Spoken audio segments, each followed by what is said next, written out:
আজকে আমি আপনাদের সাথে শেয়ার করছি আমার হাতের স্পেশাল ভুনা খিচুড়ি রেসিপি। এই রেসিপিটা আমি খুব সহজভাবে বাসায় তৈরি করতে পারি। মাত্র ১০ থেকে ১৫ মিনিটের মধ্যে রান্না সম্পন্ন করা যায়। যারা ব্যাচেলর ভাই আছেন অথবা যারা খুব কম সময় ঝটপট রান্না করতে চান তাদের জন্য এই রেসিপিটা একদম পারফেক্ট।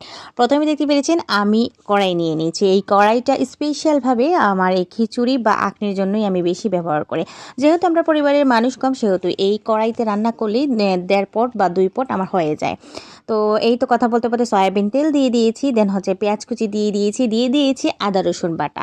তারপরে এখানে আমি হলুদ আর মরিচ গুঁড়ো দিয়ে দিয়েছি এবং ধনে গুঁড়োটাও এখানে আমি দিয়েছি। ভালো করে মশলাটা কষিয়ে নিচ্ছি আর দিয়ে দিচ্ছি লবণ পরিমাণ মতো। লবণটা চাল অনুযায়ী দিবেন। আমি এখানে ২ মুঠের মতো রান্না করে নিব আর লবণটা আমি এখানে ২ চা চামচ দিয়ে দিয়েছি। দিয়ে দিচ্ছি এখন পানিটা দিয়ে ভালো করে কিন্তু আমি কষিয়ে নিব। তো এখানে আমি কিছুটা পরিমাণ ক্যাপসিকাম কেটে নিয়েছি, আলু কেটে নিয়েছি আর কাঁচামরিচটা আমি লাস্টের দিকে দেব। আর এই তো আমি সব উপকরণ একসাথে দিয়ে দিয়েছি এখানে গাজর। আর অবশ্যই খিচুড়িতে গাজর হলে খুবই ভালো লাগে। আর ক্যাপসিকাম দিলেও আমার কাছে অনেক ভালো লাগে, সেজন্যই কিন্তু আমি ক্যাপসিকাম দিয়েছি। আর ভিডিওর ক্ষেত্রে বড় মেয়ে তো আছে, দুষ্টামি করে কিন্তু ভিডিও করে ফেলে সে।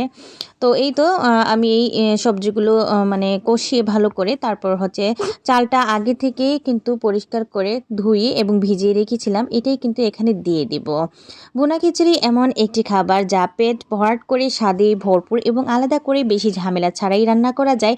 অনেক সময় দেখা যায় বাইরে কাজের চাপে রান্না করার সময় থাকে না, সেই মুহূর্তে এই শর্টকাট ভুনা খিচুড়ি হতে পারে সেরা সমাধান। অল্প কিছু উপকরণ আর সহজ কয়েকটি ধাপ অনুসরণ করলেই তৈরি হয়ে যাবে দারুণ মজাদার একটি খাবার। আমি সবসময় চেষ্টা করি আপনাদের ভালো কোনো কিছু চেষ্টা করে দেওয়ার, যেটা খুব শর্টকাট, ছোটো এবং কাজের রেসিপি শেয়ার করতে, যাতে সবাই উপকৃত হতে পারেন। আশা করি আজকের এই রেসিপিটিও আপনাদের কাছে অনেক অনেক ভালো লাগবে। তো এই তো আমি কিন্তু এখন গরম পানিটা অ্যাড করে দিচ্ছি। ভালো করে চালটা সবজির সাথে কষিয়ে নিচ্ছি, তেল মশলার সাথে ভালো করে কষিয়ে কিন্তু আমি এখানে গরম পানিটা অ্যাড করেছি। আর গরম পানিটা আমি এখানে অনেক ফুটানো আমি ইউজ করেছি। আর গরম পানিটায় ফুটানো ইউজ করলে চালটা কিন্তু সুন্দরভাবে সিদ্ধ হয়ে যায়। তো এই তো এখন আমি দিয়ে দিচ্ছি আমার বাসার তৈরি জিরা গুঁড়ো। তো এই তো এখন আমি কিন্তু কাঁচামরিচটা অ্যাড করে দিব। আর কাঁচামরিচটা এখানে আমি আস্ত দিয়েছি, যেহেতু বাচ্চারা ঝাল খেতে পারে না। দিয়ে দিচ্ছি ধনেপাতা কুচি, আর অবশ্যই ধনেপাতাটা কুচি অ্যাড করতে হবে, নয়তো খিচুড়ির ঘ্রাণটা স্মেলটা ভালো হয় না। আমার কাছে তো ভালো লাগে, আপনাদের কাছে যদি ভালো না লাগে স্কিপ করতে পারেন। ব্যাচেলারদের জন্য আসলে আমার আজকে এই রেসিপিটি অনেক অনেক কাজে আসবে, কারণ তারা অনেক শর্টকাট আকারে রান্না করতে চান। দিয়ে দিয়েছি এখানে ২ চা চামচ ঘি। আর অবশ্যই খিচুড়ি মানে ভুনা খিচুড়ির সাথে আমি ঘিটা অ্যাড করি খুব বেশি। তো এই তো আমার কিন্তু আজকের এই রেসিপিটি হয়ে গিয়েছে।